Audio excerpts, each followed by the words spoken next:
بسم اللہ الرحمن الرحیم۔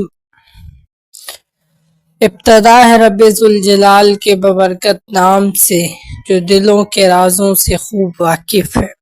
اس بات سے انکار نہیں کیا جا سکتا کہ شاعر پیدا ہوتے ہیں، بنائے نہیں جا سکتے۔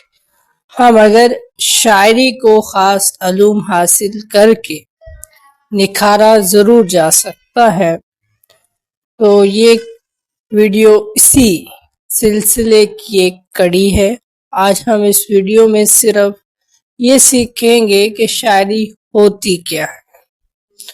شاعری دراصل خیالات، تصورات، احساسات کو الفاظ کا روپ دینے کا جو ہے وہ نام ہے۔